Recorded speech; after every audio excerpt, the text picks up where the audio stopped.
Great. Okay. Thank you very much, Matthew. And good evening, everybody. Thank you for joining us. And apologies for those of you who are hoping to hear Catherine talk about the Society's museum, which incidentally does go back right to the origins of the foundation of the Society. So let's get started. Well, what's all this about? Well, 2 months ago today, on the 15th of April 2026, the Royal Pharmaceutical Society changed its name and its status, and it became the Royal College of Pharmacy and a registered charity. Well, the suggestion for a pharmaceutical body akin to a royal college had first been proposed at the time discussions were taking place about the separation of the regulatory and representative roles of the society in the first decade of this century. These resulted in the creation of the General Pharmaceutical Council in 2010, and in the Pharmaceutical Society itself returning to being a voluntary membership organisation.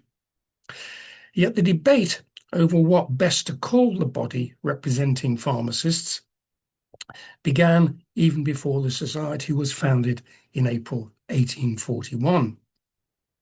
Several attempts were made over the next 185 years to create a College of Pharmacy. So in this talk, I want to explore some of the earlier proposals to either change the name of the Society or to establish a separate College of Pharmacy. Trying to change the slide here. Quite sure why that is not progressing. Yes, that looks like it. Okay, well, we have to go back to the 1815 Apothecaries Act, because this had clarified the roles of the different branches of medicine, but it was left to the courts to define what these roles were. The transition of the apothecary to general medical practitioner, GP, took place over a period of about 20 years. In 1820, Mr. Justice Williams defined an apothecary as a pharmaceutical practitioner who mixed and prepared medicines prescribed by a physician or by any other person or by himself. 8 years later, in 1828, Mr. Justice Park ruled that there were 4 degrees in the medical profession: physicians, surgeons, apothecaries, and chemists and druggists. Each is protected in his own branch, he said, and neither must interfere with the province of the other. Well, the Apothecaries Act listed the dispensing of physicians' prescriptions amongst the apothecaries' duties, but it neither limited their role to this nor prevented chemists and druggists from doing so. By 1834, Mr. Justice Creswell had defined the apothecary as one who professes to judge of internal disease by its symptoms and applies himself to cure that disease by medicine. The transition of the apothecary to general practitioner was effectively complete. But the 4 degrees in the medical profession, which included the chemist and druggist, remained the position when the Society was founded in 1841. And in fact, those 4 professions remained, pharmacy as one of them, unchanged until passage of the Medical Act in 1858. Right. By 1841, a number of pharmacy organizations had already been and gone. In 1794, the General Pharmaceutical Association was established by apothecaries concerned about the encroachment by chemists and druggists on their territory. By 1802, the druggists had founded their own association to defend their position. And a short-lived association of apothecaries was formed in 1812 but this was disbanded after the passage of the Apothecaries Act in 1815. With most apothecaries becoming GPs, chemists and druggists formed themselves into a general association of chemists and druggists in Great Britain in 1829. And by 1838, concern for the many chemists and druggists experiencing financial hardship led to the formation of a Druggists' Provident Association. Now, these bodies had all been called associations, but they did not survive much beyond the initial crisis for which they'd been formed in the first place. But it was in February 1841 that Benjamin Hawes submitted his draft bill in the House of Commons as part of efforts to reform medical education and practice in Britain. His bill required that if chemists and druggists gave medical advice to patients on any issue, no matter how minor, they would need to be registered as medical practitioners. The urgency of the need to form themselves into an effective body, able to speak with a single voice, was realised by three London chemists and druggists, George Smith, Robert Farmer, and George Baxter. But they recognised that they needed to recruit to their cause some of the leading pharmaceutical practitioners, people like William Allen, Thomas Mawson, and John Bell. A series of meetings were urgently called and took place between the 10th of February and the 15th of April, 1841. Two of their most important tasks were firstly to agree what its aims should be, and secondly, what the new body should be called. And at an open meeting on the 15th of April, held at the Crown and Anchor on the Strand, the proposal to found a Pharmaceutical Society of Great Britain was approved. Well, the new body was to have three main aims. Firstly, to benefit the public and elevate the profession of pharmacy by furnishing the means of proper instruction. Secondly, it was to protect the collective and individual interests and privileges of all its members in the event of any hostile attack in Parliament or otherwise. And thirdly, it was to establish a club for the relief of decayed or distressed members.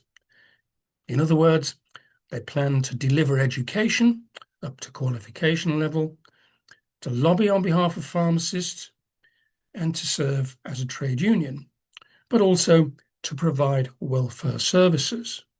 In fact, Robert Farmer later had to remind members that when the society was founded, the Benevolent Fund had been one of its leading objectives.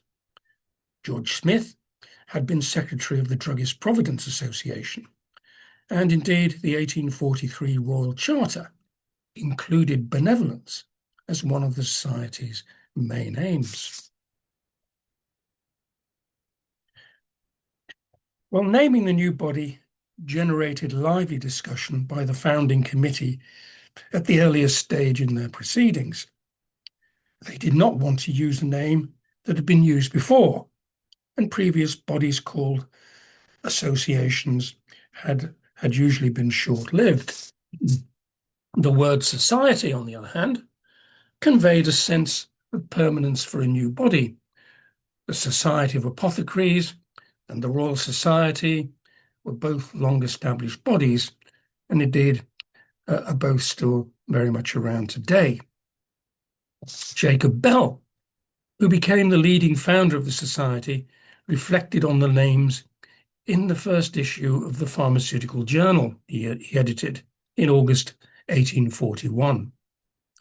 Other names had been proposed, he noted, with some suggesting that it should have been designated the College of Pharmacy.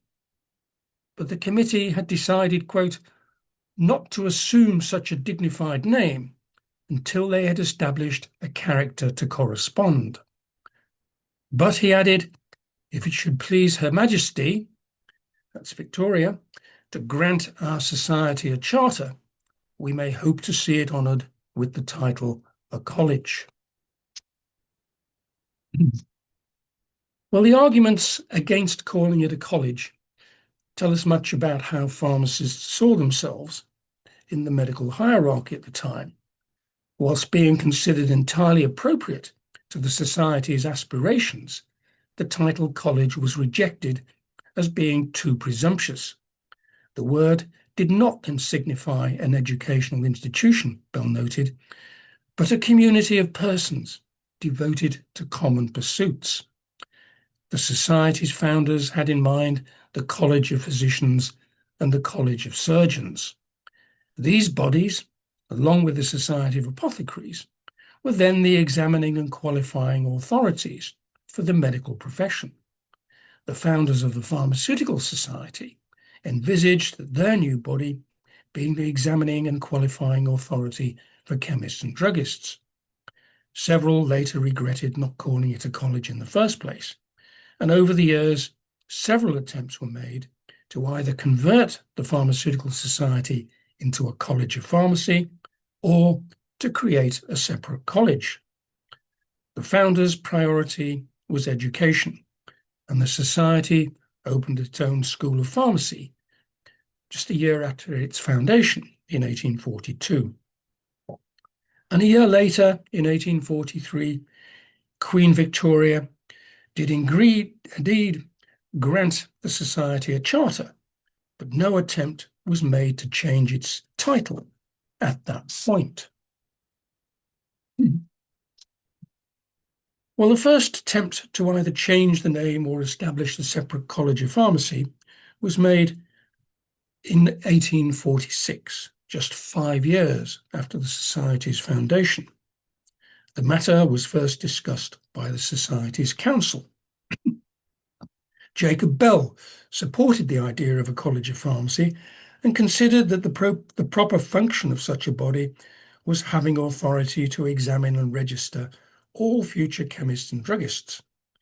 He explained that this could be achieved either by the society itself becoming a college of pharmacy and examining body, leaving education in the hands of other associations or private establishments, or examination could be assigned to a separate college of pharmacy, allowing the Pharmaceutical Society itself to continue as an educational body.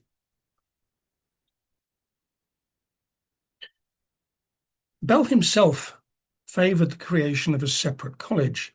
The two institutions would be entirely disconnected, he said, each performing its own functions and mutually promoting the advancement of the art and science of pharmacy. This plan would be in accordance with the principles adopted by the physicians, he said. The College of Physicians was an examining body, empowered by Act of Parliament to grant degrees in medicine. Many of its fellows and members were connected with medical schools or hospitals. These were entirely independent of the College of Physicians, which had no official control over them. Well, at the 5th annual general meeting of the Pharmaceutical Society, held on the 19th of May, 1846, the Society's then president, John Savary, outlined the council's proposals. "Your council are unanimously agreed," he declared, "that in order to ensure the safety of the public and to raise the character of our body in the manner contemplated in the formation of the society, all persons practicing pharmacy should be obliged to receive a proper education, and that their knowledge should be tested by examination. As these objects could not be fully carried out on a voluntary basis, the council had prepared a draft bill providing for the establishment of a college of pharmacy, which would be vested with the power of examining candidates and granting certificates, thus offering the public protection against unqualified persons." Well, Thomas Mawson, who was then a member of the council, was asked to present the details of the bill to the meeting. After describing the background, he presented the motion that this meeting approves of the proposal to establish a College of Pharmacy under the sanctioned authority of an Act of Parliament for the registration of all existing chemists and druggists in England and Wales, and for the examination of those persons who may in the future desire to enter into the business as such. Well, the motion was seconded by Charles Spear Toswell, who was another member of the council. It must not be forgotten, Toswell reminded the audience, that an Act of Parliament should have for its objective the promotion of the interests not of any class or body, but of the public at large. The spirit of the age was opposed to class legislation or the granting of exclusive rights or privileges, excepting in as far as these were required for the benefit of the community. Well, discussion at the annual general meeting was extremely animated, to say the least. Concerns about the benefits of changing the name of the society or of creating a college alongside it were raised by a number of members. Robert Farmer suggested that the effect of the bill would be to supersede the necessity for the Pharmaceutical Society. He protested that the proposals would reduce the Pharmaceutical Society to insignificance. Charles Edward was certain that the course recommended to be pursued was unnecessary, and that all that was proposed to be given to the College of Pharmacy might be enjoyed by the Pharmaceutical Society, which should continue as the representative body for chemists and druggists. But James Ward approved the principles on which the bill was founded and trusted that the time was not far distant when they should have a College of Pharmacy established under the authority of an Act of Parliament. Well, after clarifying other issues, the motion was put to the meeting and carried. But members then learnt that they were not the first to hear about these plans. Savary announced that it had been thought desirable to ascertain the sentiments of the medical bodies on the subject, and accordingly, copies of the proposed bill had already been submitted to the College of Physicians, the Society of Apothecaries, and the newly created National Association of General Practitioners. No official reply had so far been received from any of them, but the council had reason to believe, Savary reported, from conversations with individual members of the professions, that the general principles of the bill would likely receive a favourable response. And the College of Physicians had agreed to meet a deputation from the Society the following week to discuss the matter. Well, in the early 19th century, relations between physicians and chemists and druggists were less than amicable. Prior to the foundation of the Pharmaceutical Society, most criticisms of chemists and druggists came to the attention of the Royal College of Physicians from the Society of Apothecaries, who complained about the illicit competition presented by the chemists and druggists.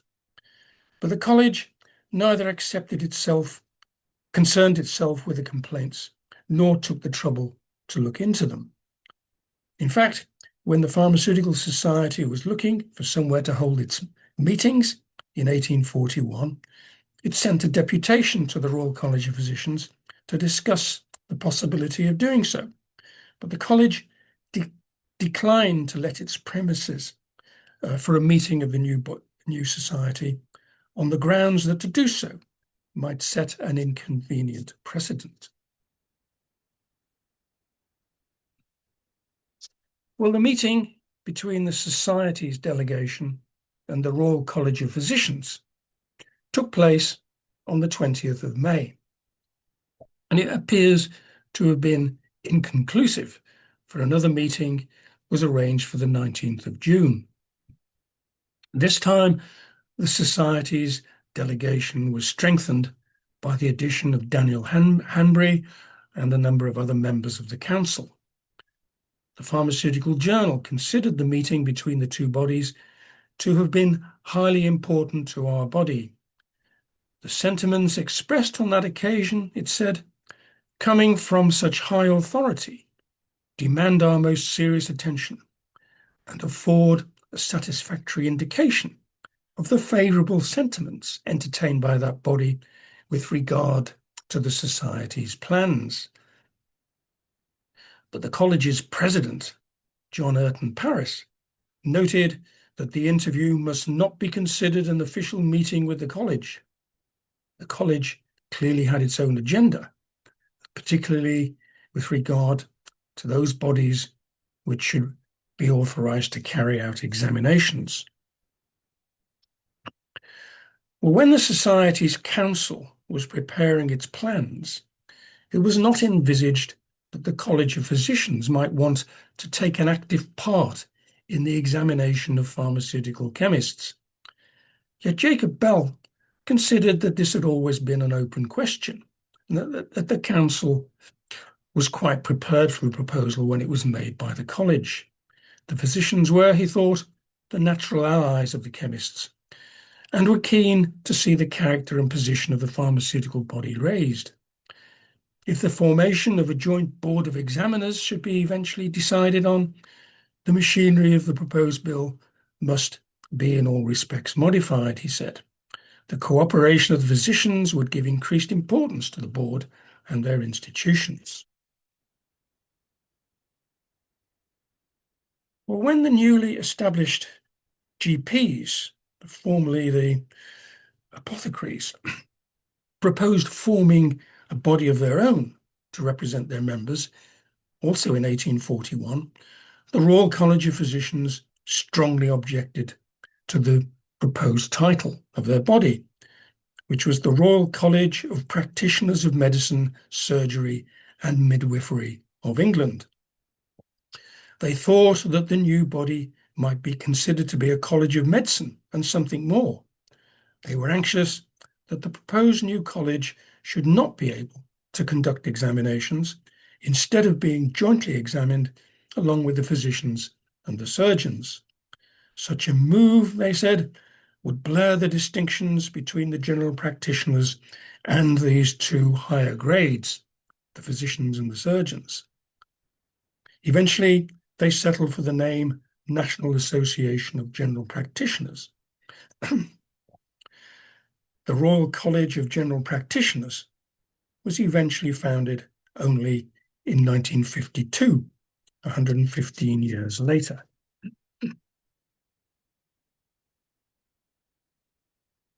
Well, although no official communication took place between the pharmaceutical societies and the GPs Association, the opinions of several influential members were sought. Their main concern was that chemists and druggists might gradually extend their curriculum education and become medical men. But the Pharmaceutical Journal believed that the professional and commercial prosperity of pharmacy would depend on emphasizing its scientific character and establishing its practitioners as pharmaceutical chemists rather than as medical men. It advised against following the route taken by the GPs, suggesting that cooperation with the physicians might be much more beneficial. The experience of the GPs should be a warning to us, he said, to avoid the course which that body has taken, and if any further security against innovation were desired, we cannot imagine a more effectual one than a union with the College of Physicians in the formation of a board of examiners, as the influence of the Royal College of Physicians would be sufficient to keep the chemists in their proper place.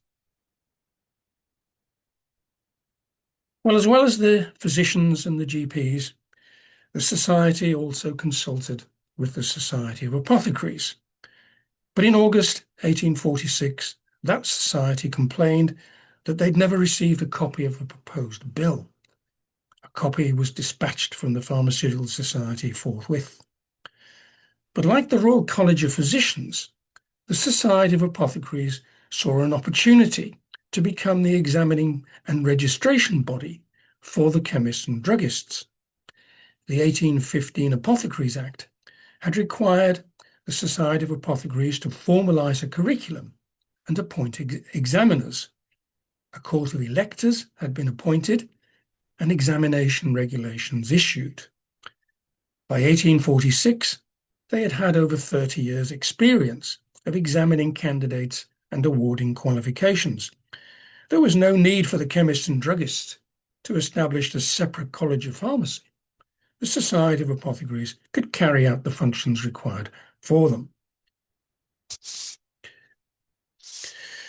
Well, the Society of Apothecaries' position had significant support in Parliament when the Pharmacy Bill was eventually considered in 1851.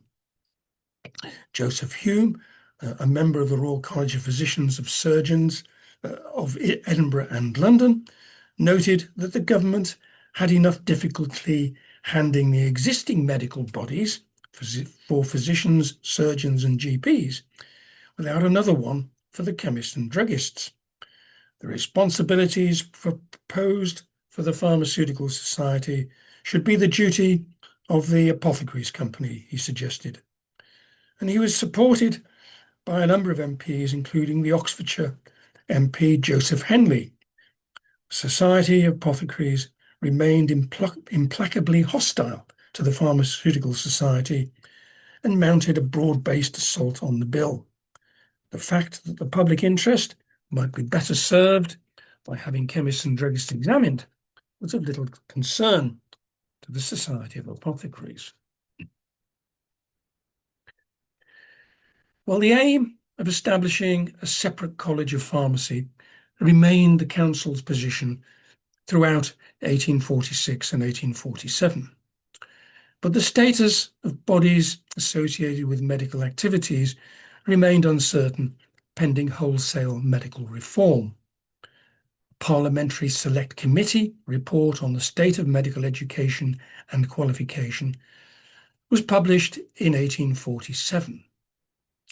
And with the prospect of yet another parliamentary inquiry in 1848, the Pharmaceutical Society abandoned the idea of becoming a college of pharmacy or creating one and drafted a new bill. This provided for the registration of all chemists and druggists and for the examination and regulation of future entrants. The society itself would combine the roles of education, examination, registration, and representation. And the Pharmacy Act became law in 1852. But in the end, it was the opposition of the Royal College of Physicians to the very idea of a college of pharmacy that brought the matter to a hasty end. So the society did not change its name, and no college of pharmacy was founded.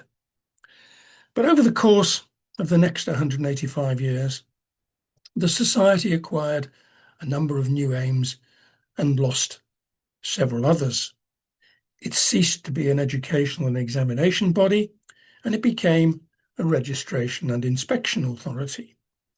The 1921 Jenkins case found that the society did not have the power to regulate wages and working conditions, and new trade union bodies emerged. The Retail Pharmacists Union, now the National Pharmacy Association for the retail sector, and the Guild of Public Pharmacists, now the Guild of Healthcare Pharmacists for the public sector. Responsibility for education and examination was taken on by universities, and decayed and distressed members are now helped by Pharmacist Support, which is an independent charity.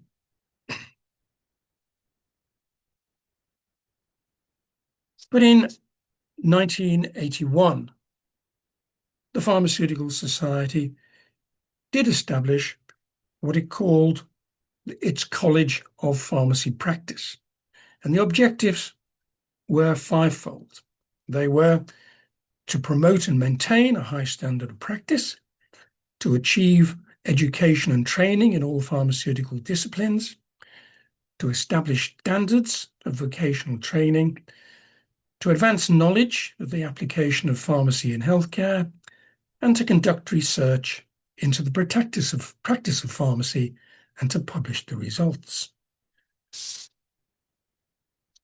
Well, during the next 5 years, the College of Pharmacy Practice remained under the control of the Society's Council, from which it received financial and administrative support. But on the 1st of January 1986, the College of Pharmacy Practice became a separate and independent body and remained as such for the next nearly 30 years. But eventually it was wound up on the 31st of March 2013, following the establishment of the Faculty of Pharmacy Practice by the Pharmaceutical Society itself. But the Society did change its name in 1988, when the Queen Elizabeth this time, granted it permission to call itself the Royal Pharmaceutical Society of Great Britain. And then finally, on the 15th of April 2026, 2 months ago, the Royal Pharmaceutical Society changed its name again, this time to the Royal College of Pharmacy. And the college has identified 5 founding commitments, it calls them, and it's also specified the ways by which these will be fulfilled. And the commitments are to create greater recognition for pharmacy and the scope of its impact. And it would do this by influencing government and stakeholders. Its second commitment was to collaboratively shape the future of pharmacy, and it would focus on evidence-based standards and curriculum for professional advancement. Thirdly, it would advance pharmacists to provide excellence in patient care by assuring post-registration standards and credentialing. Fourthly, it would support workforce transformation by championing inclusion and diversity. And fifthly, it would put patients at the forefront of its work by championing patient safety and pharmaceutical care. So in many ways, these mirror the stated aims of the medical royal colleges, and they represent what can be seen as the final transition of the Pharmaceutical Society into an organisation akin to a royal college. And it remains to be seen whether pharmacy ever returns to the medical family by membership of the Academy of Medical Royal Colleges, which today includes 16 medical royal colleges, along with 5 faculties and 1 college, less than half of which are now either physicians, surgeons, or GPs. They include a very full range of medical specialties. So, although the founding commitments of the Royal College of Pharmacy may seem somewhat distant from the founding aims of the Pharmaceutical Society, at their heart lies the opening phrase of the founders' resolution on the 15th of April 1841. It was that for the purpose of protecting the permanent interests and increasing the respectability of chemists and druggists, an association be now formed under the title Pharmaceutical Society of Great Britain. But its opening statement was to benefit the public and elevate the profession of pharmacy. And that, it seems, is what the new college seeks to do, and we wish it well over its next 185 years. Thank you. Thanks very much, Stuart. And I see the applause breaking out. And I'm sorry to miss the beginning of the talk. Thank you to Matthew for chairing that. So, greetings, everybody. I'm Mark Nesbitt, President of the British Society History of Pharmacy, and here to chair our discussion. And I will say, Stuart, that this afternoon I was at a viva of a PhD much concerned with the interactions between apothecaries, physicians, barber, surgeons, and so on in the 17th century, and this long tradition of competition, friendly or not, between the different bodies, as you referred to, certainly continues well into the 19th century with the jostling for position and ownership carrying on. So that was a very familiar element, kind of resurfacing there. So you're a fellow, in fact, of the Royal College of Pharmacy yourself, aren't you, Stuart? I am indeed, yes, yes. Yeah. So you've obviously been following the whole process. Were there any, I'm going to ask you a bit of contemporary history now, just based on your observations, what you've read in the pharmaceutical journal and so on. Was this move to a Royal College sort of warmly welcomed by everybody, or were there some objections? Well, they certainly they got the vote that they wanted. Obviously, it was promoted, obviously by the council and the senior officers of the society.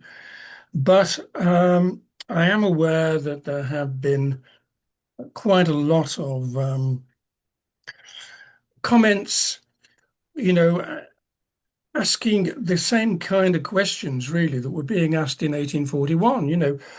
Do we really need to change the name in order to make the changes that we want to see, basically, and questioning what the advantages were. But obviously the members have spoken, and we are now a college.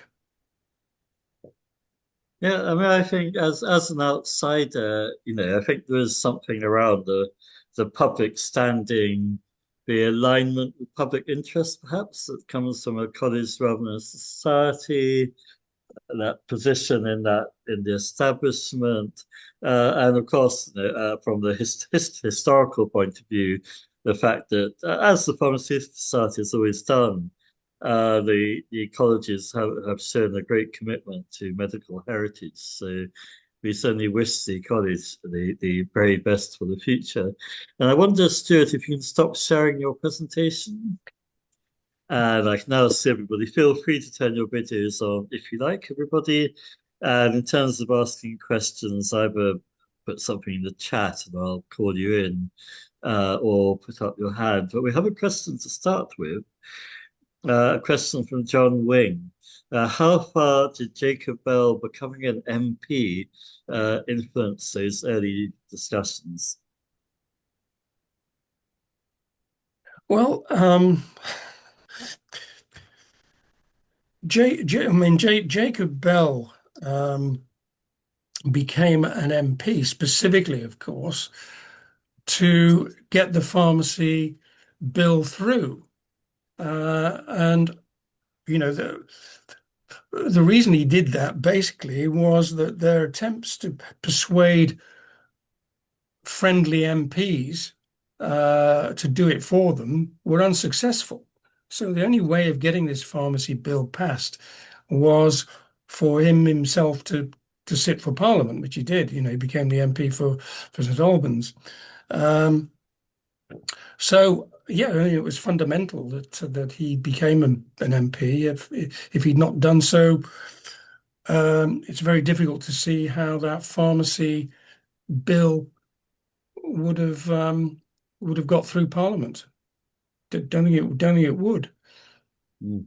I Thank think it you. could have had a very interesting, impact on future pharmacy because he was successful, because that bill was passed, and it established a register of pharmaceutical chemists.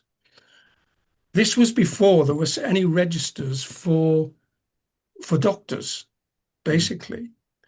Um, and as I said earlier on, when Jacob Bell um, was founder of the Society 1841, he was in no doubt that pharmacy was the fourth medical profession. That's what it was. That, look at the early writings. It's all about That's what pharmacy is.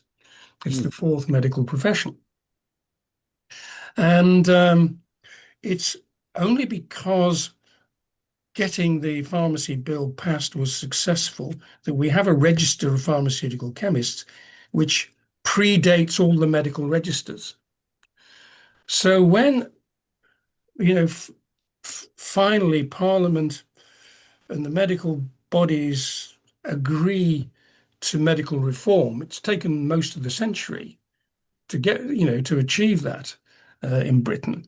And eventually, of course, they passed the Medical Act of 1858.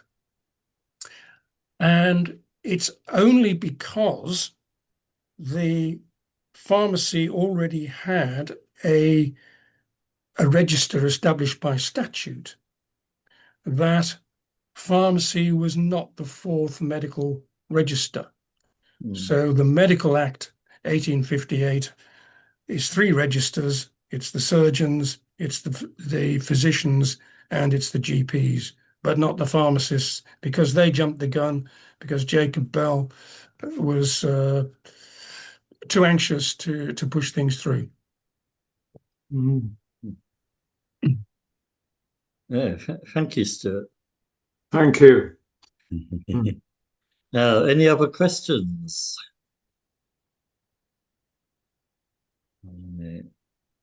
Do either stick up your hand using the hand symbol, open your video. If you have.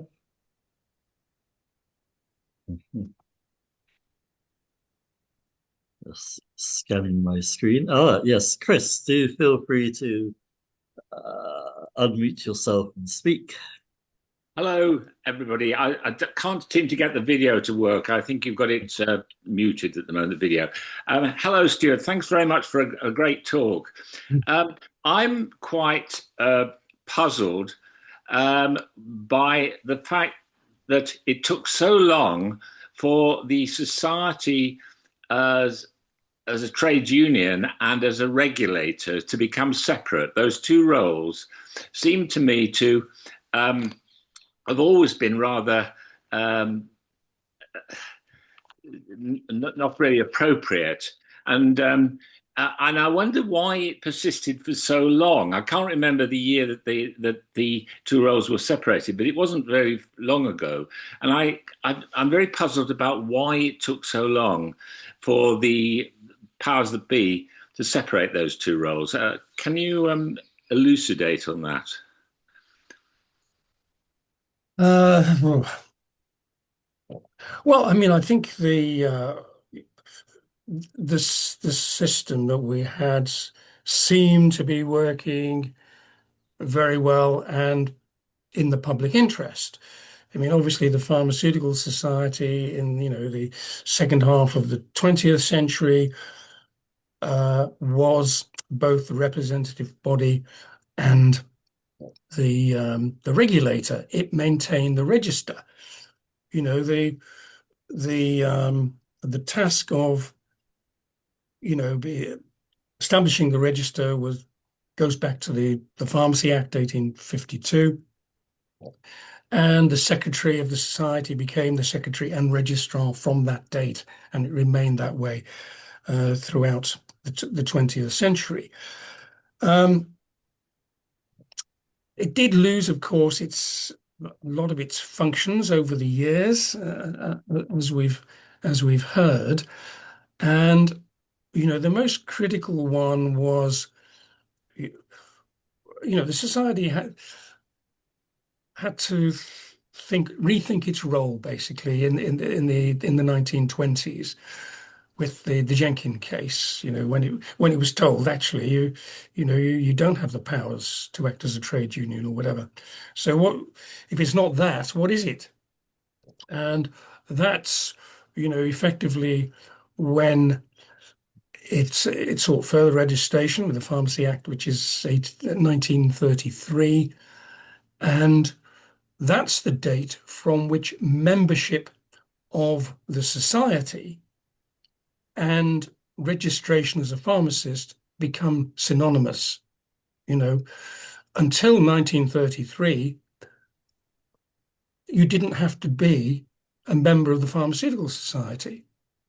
You had to be on the register, but you didn't have to be a member of the Pharmaceutical Society, which is actually the situation we have today.